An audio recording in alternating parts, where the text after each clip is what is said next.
Gawa tayo ng sauce nila na tacos.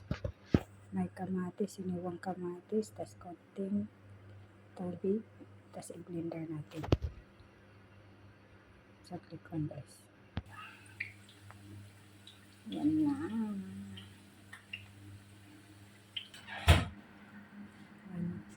Tika. Kung paano magawa ng tacos nila.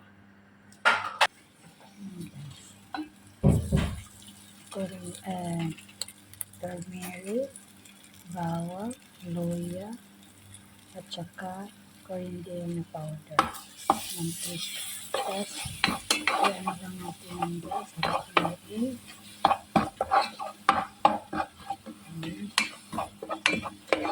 Tacos to guys. Tacos. Sauce nila.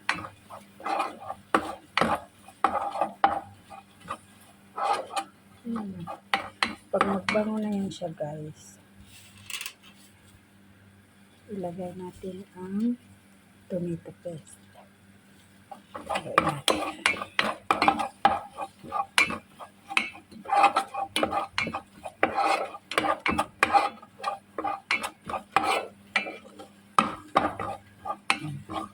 Yan siya guys, na siya guys. Mabango na. Ganyan lang. Tapos, lagay natin tomato paste. Wait lang po. Ayan, isang buong tomato paste. Tapos, haluin. Pag parang maluto na yung tomato paste, guys, lagay mo na yung ginablender na kamatis.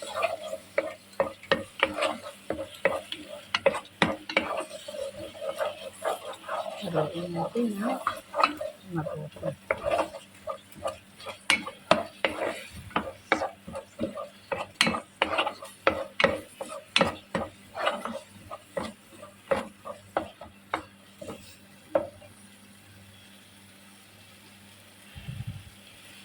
Ayan guys, ganyan na kasimple ang paggawa ng tacos, yung sauce nila guys.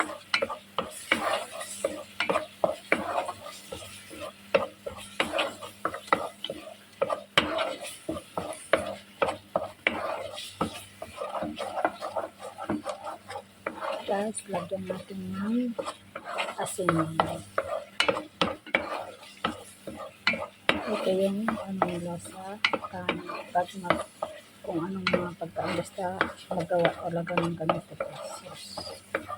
Tapos may ilagay na natin yung ginablender na kamatis.